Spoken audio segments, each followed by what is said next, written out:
l'expérience de l'amour, c'est aussi, enfin, l'expérience de la souffrance, c'est une expérience comme une autre, comme celle de l'amour. Oui. Ah non, ça dépend. Je ne parle pas de l'amour. Là, je parle des expériences d'amour. Ça nous fait contacter un petit peu la vibration. Mais c'est des pointeurs vers ce qui est déjà large, déjà présent, qui n'est pas véritablement une expérience. Si tu as conscience que tu es cette conscience justement infinie, créatrice, tu peux décider de changer d'expérience. Ah, si tu es persuadé d'être ça et tu sais comment ça marche, oui, il faut savoir comment ça marche. Ça, c'est une grosse partie de...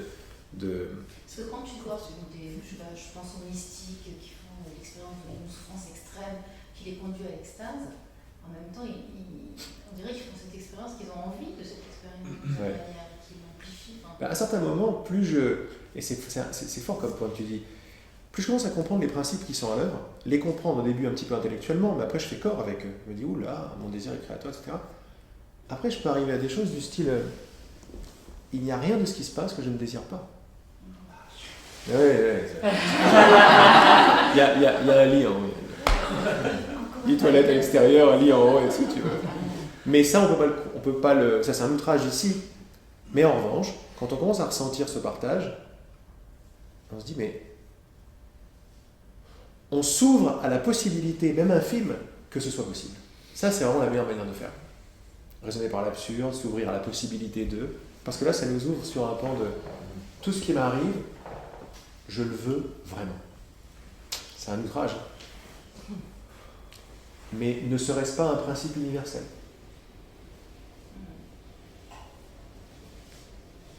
C'est ça qu'on veut savoir. Je vais plomber l'ambiance, mais quelqu'un peut me suicider. Ouais. Enfin, tu vois, pour rester dans le... Si on garde la même interprétation, je veux dire, ça reste une possibilité. En tout cas, là, nous, en tant qu'êtres humains, même si on se trompe sur notre nature essentielle, etc., ça reste un espèce de truc auquel on peut toujours penser. C'est des choses qui se passent, des choses qui arrivent. En tout cas, je sais pas, en France, je crois que c'est la première cause de mort entre les 30-50 ans. Donc, il y a pas mal de gens qui pensent et qui le font. Là, on se retrouve encore créateur. Enfin, je veux dire, c'est difficile, hein ouais. Là, on est sur un truc où c'est quoi ? Il y a tellement de douleur, on a tellement créé de conneries que on peut dire qu'on lâche les bras et qu'on veut... Et encore, c'est pas lâcher les bras, c'est du courage de se suicider quand même. Il faut y aller, hein. Il faut y aller, mais tu le fais pas... Mais tu le fais... Alors, je veux bien répondre à ce niveau-là. Même à ce niveau-là, ça marche. Tu le fais parce que tu le veux. Tu ne fais rien de que tu veux pas. Au final. Tu ne fais rien de ce que tu veux pas, parce que sans vouloir, tu peux pas le faire. Quand on veut, on peut. Il faut vouloir pour faire. Alors après, là, c'est la nature du vouloir. Ouais. Tu vois, qu'il faut interroger. La plupart du temps, le vouloir, dans ces cas-là, je veux dire, c'est des choses qu'on qualifierait de pathologiques, ou en tout cas de... Oui. Là, on va véritablement jusqu'à la remise en cause de l'intégrité de ce corps. Ah, t'étais pas là la semaine dernière, ou t'as peut-être vu je sais pas s'il y avait la vidéo, mais je partageais une expérience que j'ai vécue il y a genre 14 ans, 14-13 ans, mais je te l'ai déjà dit, c'était très difficile. J'en pouvais plus, j'allais me suicider, quoi. J'en pouvais plus. Comment ? Avec les champis ? Comment ? Avec les champis ? Non, les champis, c'était sympathique, les champis. Ça, c'était après, ça. Non, avant. Avant ou après ? Je sais plus quand c'était. Non, c'était après, les champis. Non, là, c'était le désespoir, j'en pouvais plus, quoi. J'en pouvais plus. Et je commençais vraiment à contempler la fenêtre, quoi. Ouais. Vraiment, ça n'allait pas. Ouais, elle a trouvé un peu séduisant. Et alors, attends. Oui, carrément même. Mais oui, c'est le dernier espoir, quoi. Et je réhabitais chez mes parents à l'époque, j'avais fait des cures de désintox, enfin bon. Et il y avait, grosso modo, j'étais un peu la loque dans mon lit, quoi. Puis mon meilleur pote de l'époque, Stéphane Lévy, il s'appelle. Mon meilleur pote de l'époque, il vient à la maison de mes parents désespérés, il fait n'importe quoi, aide-le, nous on sait pas quoi faire. Ils étaient mal, quoi, évidemment. Il n'y a rien de pire. Il est venu dans ma chambre. Alors, pendant cette époque, je m'intéressais, j'allais chez le psy, et je continuais un truc, donc on était lui aussi, et on échangeait de temps en temps. Là, ça faisait un bout de temps qu'on n'échangeait pas, parce que je voulais voir personne et tout. Et j'étais pas mal, vraiment, j'étais mal, mais voilà pourquoi je te raconte ça. Il est venu dans ma chambre, avec son smile, son sourire, j'étais très content de le voir aussi. Et il m'a dit, Laurent, j'ai une question à te poser, mais j'ai une faveur à te demander, c'est ne me réponds pas. Je lui ai dit, qu'est-ce qu'il est en train de me faire l'autre? Il est venu et il m'a dit, voilà, j'ai une question à te poser, la question c'est la suivante, est-ce que tu veux aller bien? Alors, il commençait à se dire, bon, il m'a dit, réponds pas. Quand il m'a dit ça, j'ai senti tout de suite, oh là là, c'est un gros enfoiré, il est en train de me faire un sacré coup là. Et après on a continué à parler un petit peu avec le smile et tout, parce que ça va, j'allais bien, mais je faisais toujours mes trucs. Tu vois, je restais dans la déprime, je continuais à fumer des pétards, à manger des gâteaux, à regarder la télé, alors que, tu vois, j'aurais pu faire autre chose, mais non, j'étais victime d'un truc. Enfin, tu vois, voilà, il y avait tout un truc. Et lui m'a simplement dit, est-ce que tu veux aller bien? Et surtout, ne me réponds pas. Très très vite. Très très vite. Parce que toute cette expérience de difficile m'a mis en face d'un miroir de mensonges, mais comme jamais. Quoi. Je me dis qu'à quel point je me mens, et je jure, et je me mens grave, et c'était impossible à voir tellement j'étais dégoûté de ça. Et lui, il est venu mettre la cerise sur le gâteau. Tu vas aller bien? Et j'étais obligé de dire non, non, je veux pas aller bien. Donc ça, c'est une façon de te répondre. Il y a peut-être un outrage derrière, mais si je voulais aller bien, j'aurais fait des manœuvres pour commencer à aller bien. J'aurais pris des mesures. J'aurais lâché les gâteaux, pris des bananes. J'aurais lâché le lit et les movies. J'aurais commencé à marcher dans le bois. J'habite à côté du bois, etc. Je ne le faisais pas. Pourquoi? Parce que je ne le voulais pas. Pourquoi? Parce que je ne voulais pas aller bien. Parce que je trouvais mon bonheur dans le fait d'aller pas bien. Mais ça, c'est affreux à réaliser. Mais c'est ça. D'après moi, ça, c'était une des dynamites qui a fait que 2 mois plus tard, tout était fini et j'étais vivant. Pas 2 mois, 2 mois après, ouais. Après, soi-disant, un voyage, un truc, mais là, une dynamite a été posée, qui après va faire des siennes en surface, mais c'est pas directement. Là, ça a touché un truc. Blam, j'ai vu que je me complaisais là-dedans, quoi. Chose que le mec qui me dit ça, je lui mets mon poing dans la gueule, quoi. Mais là, c'était mon pote, je pouvais pas, et puis il venait avec un sourire et il essayait pas de me faire la morale. Il m'a juste proposé un truc. Il m'a juste proposé d'écouter un truc et pas répondre. Donc tu vois que juste en faisant ça, il a chanté mon mental, il a chanté mon intelligence. Moi qui attends, moi je suis intelligent, tu vas pas me la faire, j'ai tout compris. Par cette simple suggestion, il m'a demandé, tu veux être heureux ou tu vas avoir raison? Et j'avais pas le choix, il m'a mis dos au mur, quoi. Et là j'étais obligé de voir en moi-même que non mais je veux avoir raison en fait. Ok. J'ai accepté toutes les conséquences, j'ai vu que j'étais... D'une façon ou d'une autre, j'ai repris... c'est même plus que l'espoir, j'ai repris ma puissance. Je dis, ah putain, mais c'est moi qui veux ce truc-là. C'est affreux, quoi. Tu peux pas savoir comment Enfin, je sais pas comment ça te la faire, c'est des moments très difficiles, quoi. Et ça n'arrêtait pas, ça a duré 2 ans, hein. C'était dur, mais de chez hard, quoi. À un moment, je voulais juste mettre fin à mes pleurs. Je pensais que mes muscles allaient lâcher tellement ils étaient tendus de pleurer, quoi. J'en pouvais plus. Et lui, il arrive avec ça, quoi. Je dis, mais attends, mais il va se prendre mon point. Et en fait, c'est le plus beau cadeau qu'il m'a fait. Et pourquoi on choisit comme ça, de pas aller bien? Par habitude. C'est rassurant. Par habitude d'aller bien, par habitude d'aller mal, c'est-à-dire, oui, mais d'aller bien en allant mal. Ce qui est génial avec ce truc-là. Non, mais si on arrive à voir, depuis tout à l'heure, il y a un fil conducteur qui est très très fort, qui passe entre nous depuis tout à l'heure. C'est le retournement de la cause. C'est voir que dans le non, dans le truc, il y a un oui. Dans la douleur, il y a un oui. Dans la tristesse, il y a une joie. Vous voyez que depuis tout à l'heure, le partage, il est un peu outrancier, mais c'est vers ça qu'il va. Mathilde, elle nous a dit, il y a 3 semaines ou je ne sais plus quand, elle nous a dit, attends, un degré de souffrance pas possible, puis à un moment j'ai fait, ça suffit, j'en ai marre. J'ai pas besoin de cette douleur. J'ai pas besoin de cette douleur. J'ai pas besoin de cette douleur. Donc tu sais, quand on entend comme ça, c'est un outrage. C'est pas ça qui me construit. C'est pas cette douleur-là qui me construit. J'ai donc pas besoin de cette douleur pour avancer. Et ça c'est une douleur qui était quoi et qui avait duré combien de temps? Jusqu'à mes 38 ans. Et c'était la construction de mépris de moi-même, je n'ai pas le droit d'exister, je n'ai pas le droit d'être, je n'ai pas le droit d'être heureuse, que l'on m'a inculqué en long, en large, en travers. Et c'est ça et tous les effets de ça. Parce que te connaissant, toutes les maladies, tous les trucs, tous les bidules, tout quoi. Tout ce que ça a entraîné, comme effectivement, à chaque fois, j'avais la preuve que je n'avais pas le droit d'être aimée. Etc. À chaque fois, ça marchait pas. Et ça, c'est ce que je te parlais, ça, c'est l'espèce de boucle. C'est à un moment, il faut la couper cette boucle, parce que autrement, on s'en sort plus. Oui. Et donc, à un moment donné, j'étais dans mon bain, parce que moi, c'est toujours dans mon bain que j'ai mes... dans ton bain, Ouais, j'ai toujours mes éliminations dans mon bain. on fait les toilettes de temps en temps.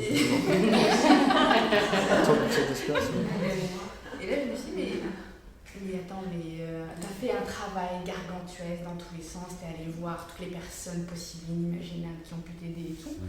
Et bon, tu pointais, tu savais d'où ça venait, hein, et au bout d'un moment, ok, bon, tu sais d'où ça vient, mais ça reste à l'intérieur de toi. Et ça sert à quoi de le garder à l'intérieur de toi? Tu sais d'où ça vient pas de toi, c'est pas à toi. Donc laisse tomber, laisse-le juste, laisse-le de côté, quoi. Ah, du coup, je vais super bien. Et tu t'es dit, en fait, j'en ai pas besoin, c'est ça que t'as dit, Voilà, j'en ai pas besoin. Tu vois l'énormité? Elle a dit, j'en ai pas besoin. Je l'ai dit en fait. Elle a dit, j'en ai pas besoin. Elle l'a vu, elle l'a formulé, mais c'était. Avec les mots, quoi. Oui, mais c'était pas une formule mentale. Les mots venaient de la niaque, Oui, oui. venaient du. Ah oui, Putain, la colère. C'est sorti du Colère, ça peut très être fin un- fond du... Ah, c'est génial la colère. Ouais. Ça va chercher en profondeur. Lecteur. Je sais pas si j'ai repris contact, mais en tout cas, j'ai pris conscience que je n'en avais pas besoin. La souffrance, c'est un bon moteur. Non, mais vous voyez l'énormité, ce qui se passe. Et, Elle a pris conscience qu'elle n'en a pas besoin. 120 kilos ou 300 kilos de poids, de tout qui est La baignoire. parti. Elle a- Et d'un seul coup, maintenant, j'ai sur la main, stop. Elle a repris, elle a fait non-stop parce qu'elle a repris son pouvoir. C'est son pouvoir de dire j'en ai pas besoin. Tu dis attends, et l'autre il m'a dit, Stéphane, il me dit tu veux aller bien? Je dis non, je veux pas aller bien. La preuve, je veux pas aller bien. Il suffit de voir je veux pas aller bien sans même prendre la décision, bon je vais lâcher. Non, j'ai vu que je voulais pas aller bien, je me suis pas jugé. C'était trop fort pour me juger, j'ai fait waouh. Et j'ai arrêté un truc que t'arrêtes pas. Vraiment, t'arrêtes pas, tu meurs de ce que je prenais. Et alors, les idées de chocolat, ça y allait quoi. Mais c'était pas pour du chocolat. Et ça y est, j'ai pris connaissance que je pouvais pas m'en sortir de ce truc. Jusqu'à ce qu'un truc de cette intensité-là, radioactive, descende et me fasse voir en moi, je fais c'est moi qui maintiens tout le truc quoi. C'est pas la peur de... Il n'y a pas aussi une histoire de peur de vivre? Si, mais, Si j'allais mieux, mais la peur de vivre et tout le reste, elle est encore en surface par rapport à mon envie. Là, ça me ramène à mon truc créateur. C'est une certaine façon d'y aller. Peut-être que tu le touches un petit peu plus. Chez Mathilde, j'en ai pas besoin. Chez moi, je dis j'en ai pas besoin. J'ai pas besoin de quoi? Mais j'allais mourir. Hein. Non, j'en ai pas besoin en fait. En fait, ce non, j'en ai pas besoin, je l'ai même pas dit moi. J'ai même pas dit non. Le fait d'avoir vu, ça a été tellement radioactif. Mais parce qu'en fait, il t'a posé la question, si tu pouvais pas faire. J'ai vu que autrement, j'étais à la quoi. racine de tout le truc. Voilà. Et je suis pas allé chercher une espèce de Dieu en moi. Et il t'a obligé à pas donner de réponse. C'était énorme. Et ça, par le fait qu'il t'oblige à pas donner de réponse, ça t'obligeait par conséquent à ne pas avoir à te mentir à toi-même. C'était énorme. Ouais, tu peux Tu pas restes l'expliquer, avec quoi. Ouais, bah oui. Le fruit était mûr aussi. Oui, tu peux dire ça. Des résistances. Bah, ça faisait longtemps que je m'étais pris ça en pleine gueule et je me dis bon, je pourrais jamais en sortir jusqu'à ce que je m'aperçoive que la peine, le drame, le truc, je le maintenais. Et si on est honnête, donc on n'est pas des Superman tous les deux. On est juste pareil que vous. Si on est honnête, il y a un point en moi qui aime le drame, qui aime la douleur, qui se complaît dedans. On a tous Qui est fasciné même par la vie. Mais pourquoi c'est une règle, on a tous ça? Parce qu'autrement ça serait pas là. C'est ça qu'on est en train de dire. Ça ne serait pas là. Est-ce que c'est pas le fait que ça nous a sauvé la vie à un moment finalement? Peut-être, bien sûr, mais ça a plein de raisons pourquoi je les ai gardés. C'est pour ça que j'essaie de parler de la peur tout à l'heure, mais c'est un vaste sujet. C'est-à-dire qu'à un moment, j'ai placé une peur quand j'étais petit. Bah, évidemment que j'ai placé une peur. Ça fait très peur, toutes ces choses-là. Par exemple, il y avait des monstres dans mon placard. Mais je voulais pas y aller, je voulais pas ouvrir le placard. Qu'est-ce que j'ai fait? J'ai demandé à la peur de me protéger. La peur m'a permis de ne pas ouvrir le placard, parce que derrière, il y a un monstre. Je vais jamais aller. Et la force de cette peur-là, tu peux pas l'enlever. Les parents, ils peuvent pas l'enlever. Les parents, ils peuvent te répéter ceci, cela, machin. Tout ce qu'ils veulent te dire, c'est n'aie pas peur. N'aie pas peur, il n'y a pas de monstre. Mais ils peuvent pas. S'ils peuvent y aller comme ça, c'est bien, mais là, il faut une foi, une confiance en les parents totale. Parce qu'une fois que tu as mis la peur, il y a vraiment quelque chose qui fait peur derrière, c'est le message de la peur. Qu'est-ce que font les parents? Ils jouent le jeu de ta peur. Ils jouent, ouais, il y a des monstres, mais je vais leur parler. Ils sont obligés de faire ça. Autrement t'es mal, quoi. Ils font ça par amour. Ça, ouais, il y a un monstre. Sors de la chambre, je vais lui parler. C'est un balèze. T'as raison d'avoir peur, en fait. C'est-à-dire que je reconnais ton truc, je reconnais, etc. Alors pourquoi j'ai dit ça, je sais plus. Oui, parce que c'est le petit qui maintient la peur. C'est pas le monstre, il n'est pas coupable il n'est pas victime du monstre. Le monstre a été imaginé, et après, il a pris peur de sa propre imagination, et il s'est barricadé par la peur. Et ces murs de peur restent, mais on n'en a pas besoin. Au moment où je suis adulte, c'est bon, quoi, j'ai pas besoin. Mais c'est par la volonté de... Toi, ça s'est résolu par cet ami qui est venu. Toi, tu as eu un déclic. Mais je pense que derrière ce déclic et derrière cet ami qui est venu, je pense que derrière ça, il y a une volonté de voir. Bien sûr, évidemment. On est là aujourd'hui, on est là ce soir. Bien sûr. Voilà, c'est parce que quelque part, on a déjà dit oui. Ouais. C'est ça le truc, c'est qu'on a déjà dit oui. Si on est là, c'est parce qu'il y a une volonté, il y a tout un travail. Pendant, je sais que j'ai mis 15-20 ans, et pourtant j'ai fait le cours en miracle, hein, mais je veux dire, et ça n'a pas suffi. Ben non. Mais ça prend du temps quand même. Enfin, je veux dire, Ça prend du temps de déblayer la chose la plus importante, la plus grande des lumières, c'est ma volonté, ou mon désir. C'est ça qu'on est en train de dire aujourd'hui. Ce désir n'est pas de surface, parce que je peux penser à mon désir d'arrêter ceci et cela, mais si ça vient pas de maniaque, ça va rien faire, quoi. Oui, alors je veux que... Non, ça marche pas, ça. mais ça vient aussi, quelque part, je pense, hein, mais ça vient aussi d'un quand on touche le bas, Oui, vraiment, hein, bien sûr. cette souffrance où... C'est un chemin, toucher le bas. Ou quand on est Voilà, moitié, c'est ça. moitié mort vivant. Mais le désir, c'est mourir à l'illusion quand même. C'est Mourir à l'illusion, quoi. C'est ça que ça veut dire, mourir à l'illusion. Il y a... C'est pour ça que c'est compliqué c'est que la conscience, tout ça, c'est qu'un regard, quoi. Ouais. C'est qu'un regard. Et ce regard est alimenté par le désir. En fait, mieux que ça. Les désirs peuvent venir que du enfin, ça marche dans les deux sens, quoi. C'est-à-dire, je comprends pas, ça marche dans les deux sens. On peut apprendre que par la souffrance. En tout cas, C'est ça. la souffrance est un moteur qui nous permet d'avoir un Elle fait désir. partie du moteur. Pour, Oui, mais c'est vrai. J'ose espérer qu'on puisse apprendre autrement que par la souffrance. Bah oui, moi aussi. Mais c'est ce qu'on fait aussi, là. On n'est pas en train de souffrir, là, aujourd'hui. Mais moi, je sais que quand j'ai carrément formulé « je veux mourir », vraiment quoi. Mais par contre, ce qui est marrant, c'est que quand j'ai formulé ça, je suis sortie, en même temps, j'ai senti une extraordinaire ouverture. Bizarre, hein? Je me suis dit, putain, mais je suis en train de demander la mort, et en même temps, j'ai l'impression qu'il y a un truc qui se lâche, quoi. La mort que tu as demandé, ou les gens qui se suicident aussi, la mort que tu as demandé, ce n'est rien d'autre que la mort du contrôleur. C'est la mort de la résistance, c'est la mort du jugement que tu veux. T'en peux plus du jugement. Et comme on est identifié à ce jugement, tu m'étonnes qu'on se sent coupable. Parce qu'on voit que... C'est pour ça que je t'ai dit, il y a un moment, il faut que j'arrive à ne pas me juger en train de juger. C'est-à-dire essayer d'insuffler un tout petit peu d'amour quelque part. Qu'est-ce que je fais quand je dis je veux mourir? Mais c'est le plus grand acte d'abandon qui soit, quoi. En général, je me tourne vers Dieu, je me tourne vers mon cœur, je me tourne, je sais plus, j'arrête, je lâche les armes. C'est là en général qu'il y a les tremplins les plus jolis. J'ai envie de répondre à... alors... Ouais, en fait, je sais pas trop comment je vais le formuler, mais au cœur d'une expérience comme ça, douloureuse, intense, de souffrance intense, en fait, il y a l'impression de brûler vraiment vif, quoi. Et en même temps, il y a l'espoir que ça s'arrête, quoi, en fait. Oui. Et je sais pas si cet espoir-là, S'il n'y a pas un contre-courant du truc. Ouais, parce qu'en fin de compte, tu parlais aussi tout à l'heure de goûter totalement à l'expérience, et c'est là où il y a de la confusion, tu vois, je lis beaucoup Byron Katie en ce moment, puis il y a un truc qui s'appelle le travail, le work, et puis et en fin de compte, j'essaye de voir où je résiste, et avec quelle pensée, et quelque part, je me demande si ça renforce pas ce sentiment de contraction extrême, je sais pas, j'avoue, là, je comprends pas. Ou alors laisser complètement faire, ne plus toucher, tout en portant en moi cette intention, ce que tu disais, cette possibilité peut-être que je me trompe de vision et qu'elle se révèle à moi d'une manière, voilà, quoi. Je suis prêt, c'est pas que je suis prêt, je mets un genou à terre, je peux pas faire autre chose, c'est déjà ce qui se passe, quoi. cet espoir-là, c'est comme si je mettais un point dans le futur, et ce point dans le futur, il crée du temps. Et j'ai l'impression que toutes les expériences que j'ai vécues de cette intensité-là, et c'est pas la première, j'ai même une impression de récurrence, la même chose, presque les mêmes détails. Je sais pas qu'est-ce que je dois voir là-dedans. Est-ce que je dois voir que je me trompe? Pourquoi ça me fait autant mal? Pourquoi à chaque fois ça revient les mêmes choses? C'est des questions que je me pose, tu vois.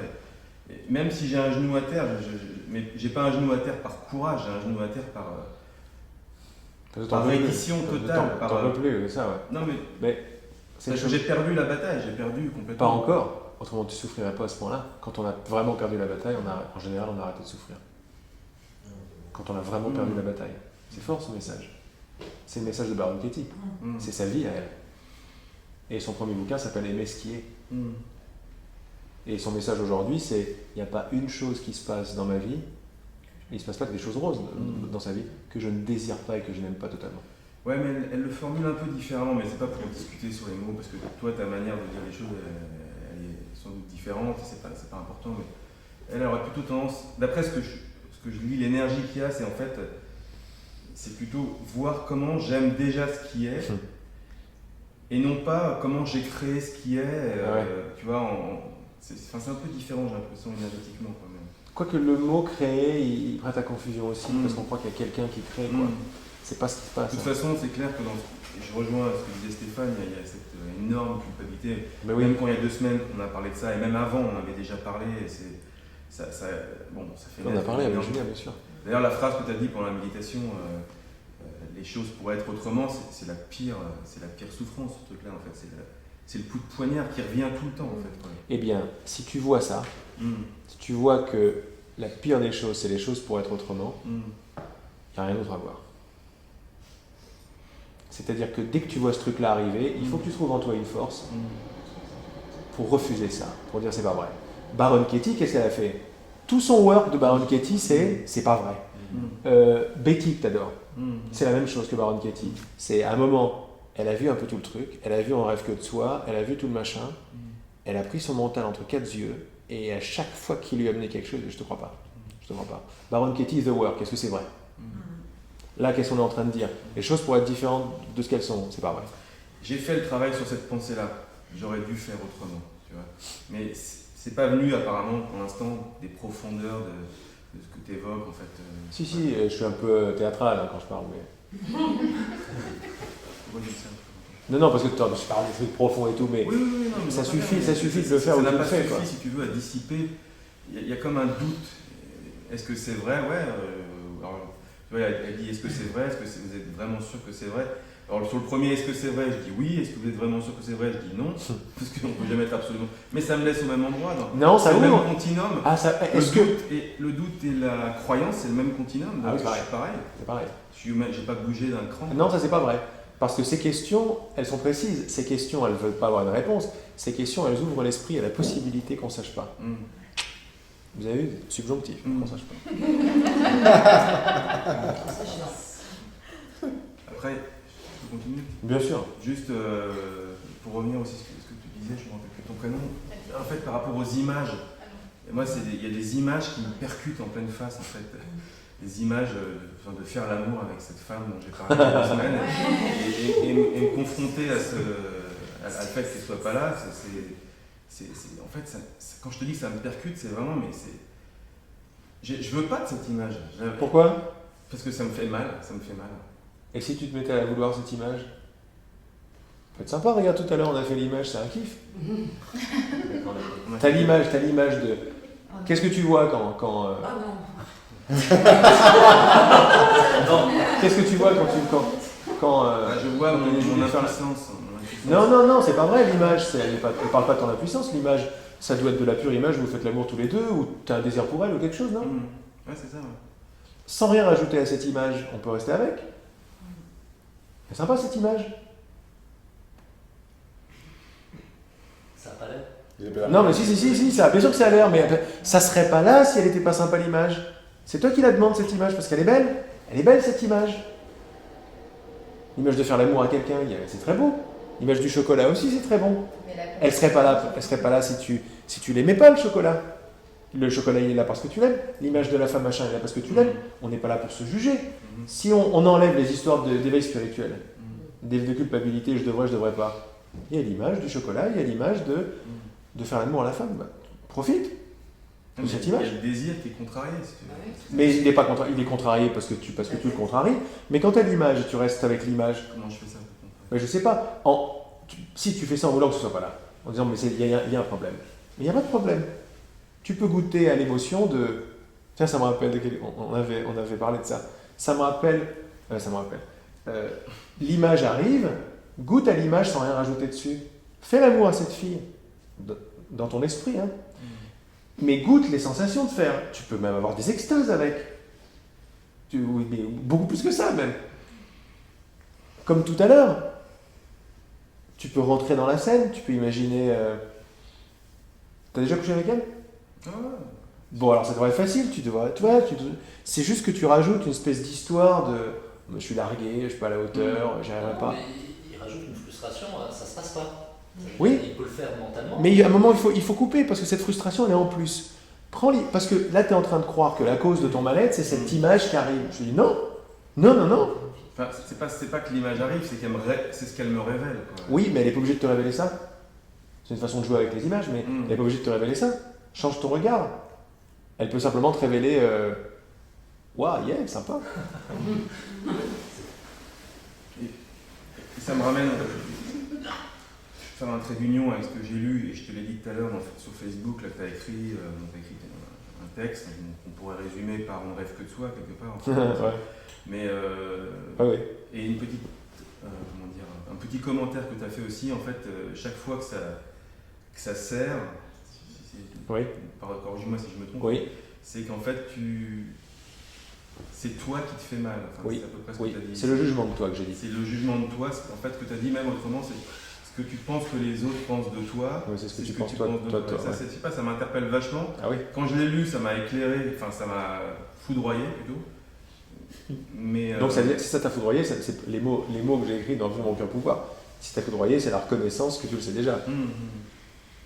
Mais bon, en même temps, après, bon, je sais pas si c'est des pensées qui reviennent, c'est de voir, ouais, mais ok, mais comment je fais pour changer je veux changer mes pensées, je veux changer ce que je pense de moi, et comment je fais je crois que je l'ai dit dans le même texte. Quand tu vois que ça sert, quand quoi que ce soit sert, et là on en revient à notre raisonnement par l'absurde, quand quoi que ce soit sert, c'est un des petits fiots du jugement de moi, il ne peut rien avoir d'autre. C'est un petit fiot, c'est-à-dire c'est l'un des effets, d'une façon ou d'une autre, du jugement de moi. Il n'y a rien d'autre ici dans la séparation que là si on prend ce thème-là, où l'absurde l'absurde, c'est pas l'absurde, hein, c'est une blague l'absurde, parce que c'est ce qui se passe en fait.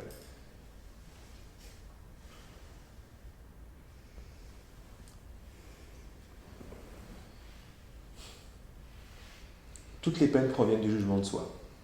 Parce que quand tu juges quoi que ce soit en disant ça devrait pas être comme ça, c'est toi que tu juges. Parce qu'en réalité, il n'y a que toi.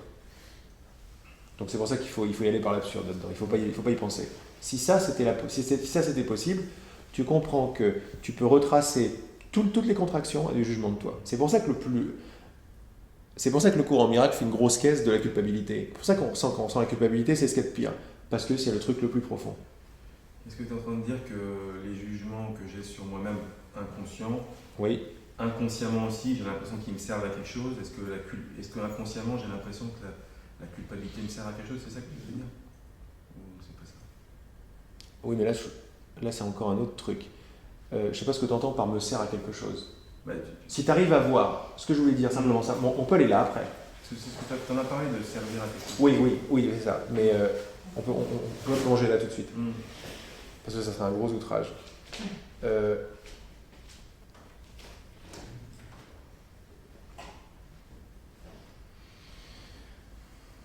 Si tu arrives à voir qu'à chaque fois que ça sert,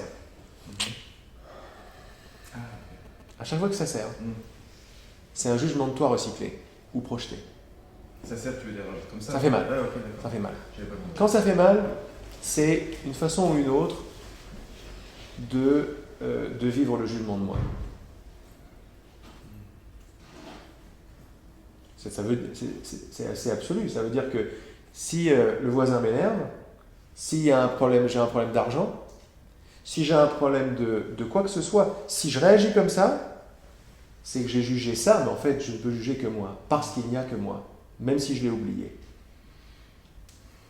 Enrayer le jugement, c'est déjà voir, tu veux arrêter le truc, déjà voir que une des façons magnifiques de l'enrayer, c'est de voir que l'autre n'a rien fait et n'est responsable de rien. C'est que ce que tu penses de toi que tu mets à l'extérieur parce que c'est difficile à supporter. C'était ça en fait l'essence de ce mot. Je ne vois que moi, c'est ça que ça veut dire. Je ne vois que mes opinions sur moi-même. Et quand tu disais de devenir une femme, d'une certaine manière, est-ce que tu pointais vers le fait de devenir de plus en plus sensible, vulnérable pour... Oui, vulnérable, mais pas vulnérable victime. Hein. Pas vulnérable dans le sens fragile, mais dans le sens... Pure sensibilité, ouais. Pure sensibilité. On peut dire accueil, mais là, dans le sens où je l'avais utilisé il y a 3 semaines, il y a 2-3 semaines, ouais. C'était parce qu'on descendait en profondeur dans la vibration des choses. Et devenir une femme, en fait, c'est devenir pas mental du tout et être totalement réceptif au ressenti qui a lieu, à l'énergie qui est là. Donc, devenir réceptif, dès que ça coince, c'est du jugement de moi-même. Mais est-ce qu'il y a une nécessité, ou en tout cas une invitation à chercher là, quel est le jugement ou... Non, c'est le même tout le temps. De toute façon, dès que tu dis ça devrait être autrement que c'est, tu t'es jugé toi-même. Mais je te dis ça parce que tu m'as dit que le truc qui fait le plus souffrir, c'est que ça devrait être différent. Donc c'est le seul problème. J'aurais pu faire autrement. Oui, j'aurais pu faire autrement ou c'est différent, c'est pareil. Parce que tu t'aperçois que ce qui est et toi, c'est la même chose. Tu l'as déjà vu, ça. Ça s'est déjà ouvert, tu as déjà vu ce truc-là.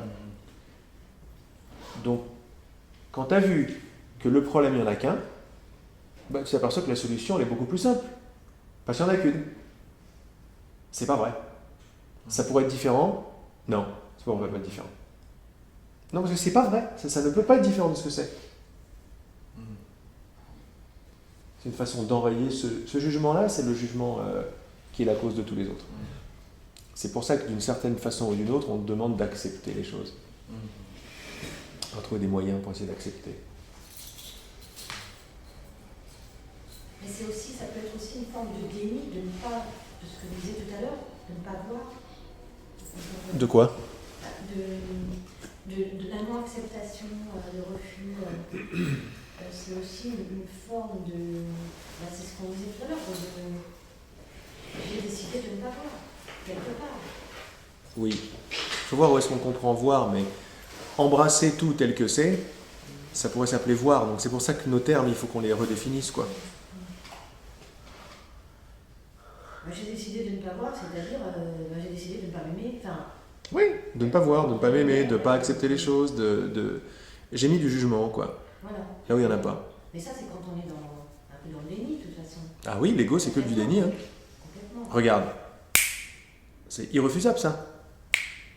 Mais qu'est-ce que ça nous dit? C'est énorme comme message, ça.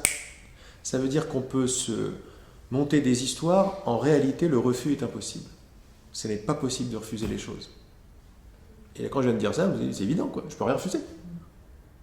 Et tous mes problèmes ont à voir avec le refus. Après, on dit aimer, accepter, machin, mais vois que le refus est impossible. Mais que toute ta vie est basée sur le refus, en revanche. Et j'ai fait le travail de Cathy Bayer pendant une année. Donc c'est une année où je fais pas mal de... Ça a beaucoup bougé, ça fait bouger, ouais, ça fait... Des crassages, mais oui. Par contre, après, je suis partie sur le format miracle, mais je veux dire, ça m'a...